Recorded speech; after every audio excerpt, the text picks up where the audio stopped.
We also need to think about the legal and regulatory framework that would help cooperatives thrive. Just like the corporate sector, the cooperative sector also needs such a framework and a good package of incentives to make it thrive. The attempt or the goal should really be to make the cooperatives profitable, sustainable, and scalable. The setting up of a viable processing unit in one simple cooperative requires more than 20 permissions from various government agencies, and this really delays work. So there is a need for simplifying the ease of doing business, not only in the corporate sector but also in the cooperative sector. A tax holiday was announced for new farmer producer organizations, and this is very welcome. There is something called market cess, where the cooperatives have to pay a certain percentage of sales to the government. This should ideally be done away with because the corporate sector doesn't pay that. So working capital is another major issue in cooperatives. There is something unique about the agriculture sector where the capital investment may be very small, but the working capital requirements are very large. Traditional banking lending would look at taking the capital assets as collateral. This usually doesn't work, or there are schemes where some multiple of the net current assets would be given as working capital. In the initial stages, this also does not work. What one possibility which some microfinance institutions are actually doing is to study the business model on a case by case basis and make sure that the money will come back.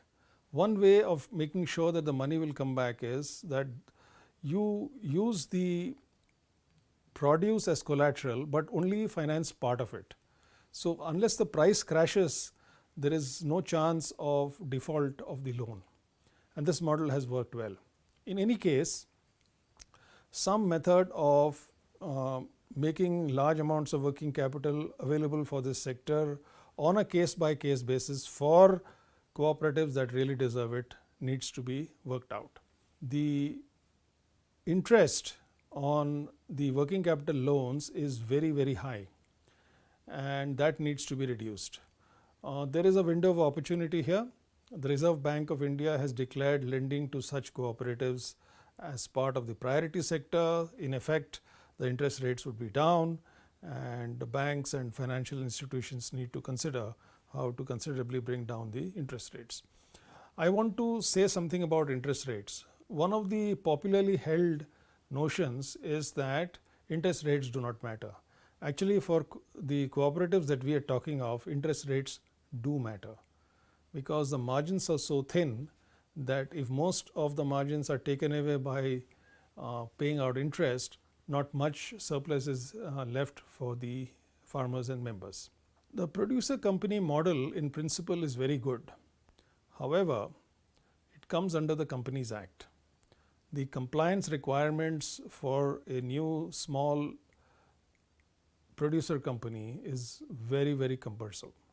Most new producer companies are in fact struggling with this issue.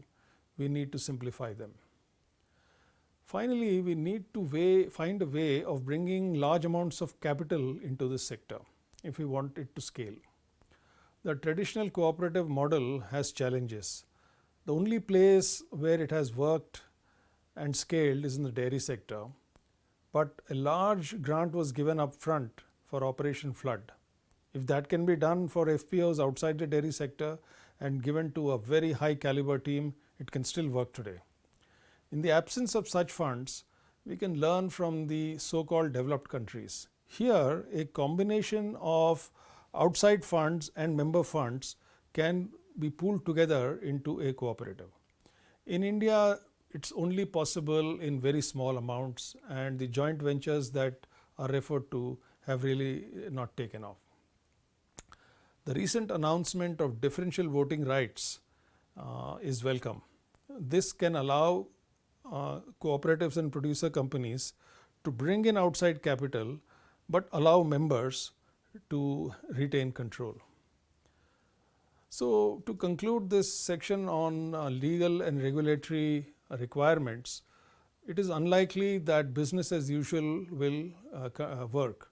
There have been some new initiatives which have a welcome, but a lot more need to be worked out, and the issues of capital, working capital, incentives and taxes, as well as the legal issues on compliance need to be sorted out if this sector has to really thrive.